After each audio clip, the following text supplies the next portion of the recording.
السلام علیکم ورحمۃ اللہ وبرکاتہ۔ القدس کا شہر، بیت المقدس کا شہر، تین بڑے مذاہب عیسائیت، یہودیت اور مسلمانوں کے درمیان بہت ہی اہمیت کا حامل ہے۔ آج کی اس ویڈیو میں انشاءاللہ العزیز القدس کی تاریخی حیثیت اور اس کے اوپر کس کس کی حکومت رہی ہے اس کو تفصیل سے دیکھیں گے۔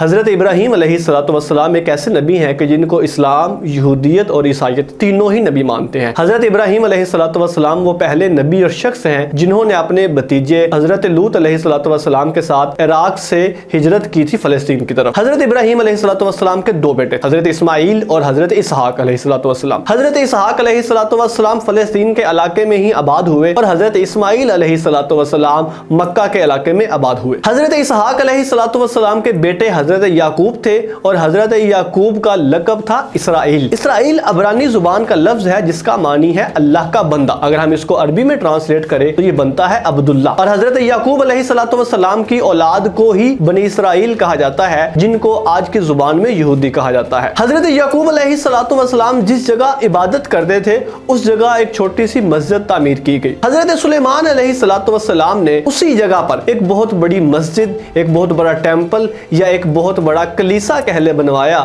جس کو ہیکل سلیمانی کہا جاتا ہے۔ یہ ہیکل سلیمانی دو دفعہ مکمل طور پر تباہ ہوا ہے۔ 586 قبل مسیح بابل یعنی عراق کے ایک بادشاہ بخت نصر نے حملہ کیا اور اس نے ہیکل سلیمانی کو کمپلیٹ طور پر تباہ کر دیا، بلکہ اس کے بارے میں آتا ہے کہ اس نے کوئی ایک اینٹ بھی سلامت نہیں رہنے دی اور جو ہیکل سلیمانی تھا اس کی بنیادیں تک اس نے اکھاڑ دی اور بعد میں وہاں پر ہل چلائے۔ بخت نصر نے 1 لاکھ کے قریب یہودیوں کو گرفتار کیا اور ان کو اپنے ساتھ لے کر عراق کے علاقے میں آ گیا۔ کہا جاتا ہے کہ جس بستی میں یہودیوں کو غلام بنا کر رکھا گیا تھا اس بستی کا نام تل ابیب تھا، اور آج کے اسرائیل کے کیپٹل کا نام بھی تل ابیب یا تل اویو ہے۔ 539 قبل مسیح میں شہنشاہ فارس نے بابل کے اوپر حملہ کیا، عراق کی حکومت کو شکست دی، وہاں پر جو یہودی قید تھے ان کو آزاد کروایا، اور یوں یہودیوں کو رہائی ملتی ہے اور یہودی دوبارہ فلسطین کے علاقے میں آباد ہونا شروع ہو جاتے ہیں۔ اس کے بعد عرصہ چلتا رہتا ہے اور حضرت عیسیٰ علیہ السلام کی پیدائش ہوتی ہے۔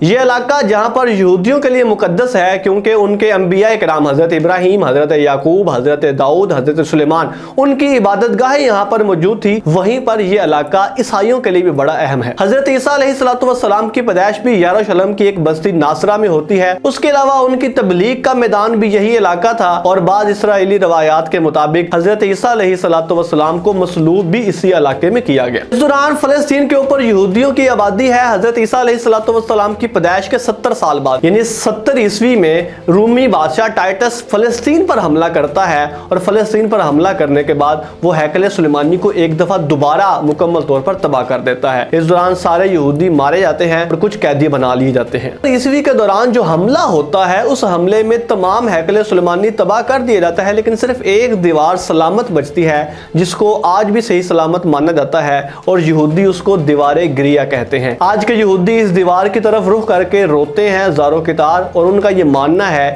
کہ یہ وہ دیوار ایک بنیاد ہے جس کے اوپر ایک ہیکل سلیمانی دوبارہ تعمیر کیا جائے گا۔ اس کے بعد 4 صدی عیسوی شروع ہو جاتی ہے جس میں رومن امپائر ساری کی ساری عیسائیت قبول کر لیتی ہے، اور بیت المقدس کا کنٹرول یہودیوں کے ہاتھ سے نکل کر عیسائیوں کے ہاتھ میں چلا جاتا ہے۔ 571 عیسوی میں نبی صلی اللہ علیہ وآلہ وسلم کی مکہ میں پیدائش ہوتی ہے۔ جب معراج النبی کے موقع پر نبی صلی اللہ علیہ وآلہ وسلم کو نمازوں کا حکم ملا تو نبی صلی اللہ علیہ وآلہ وسلم مکہ میں اس طرح رخ کر کے نماز پڑھتے تھے کہ کعبہ اور بیت المقدس دونوں ہی آپ کے سامنے ہوتے تھے۔ 13 نبوی یعنی جس وقت آپ صلی اللہ علیہ وآلہ وسلم کی عمر 53 سال تھی، نبی صلی اللہ علیہ وآلہ وسلم مکہ سے ہجرت کر کے مدینہ چلے گئے۔ اب مدینہ کے اندر صورتحال یہ تھی کہ ایک طرف کعبہ ہے اور دوسری طرف بیت المقدس ہے، ان دونوں کی طرف بیک وقت منہ کر کے نماز نہیں پڑھی جا سکتی تھی، اس لیے نبی صلی اللہ علیہ وآلہ وسلم نے مکہ کی بجائے بیت المقدس یعنی یروشلم فلسطین کی طرف منہ کر کے نماز پڑھنی شروع کر دی۔ 16 ماہ تک نبی صلی اللہ علیہ وآلہ وسلم بیت المقدس کی طرف ہی منہ کر کے نماز پڑھتے رہے، یہاں تک کہ 2 ہجری میں نماز کے دوران ہی اللہ رب العزت کی طرف سے وحی آتی ہے کہ آپ اپنا چہرہ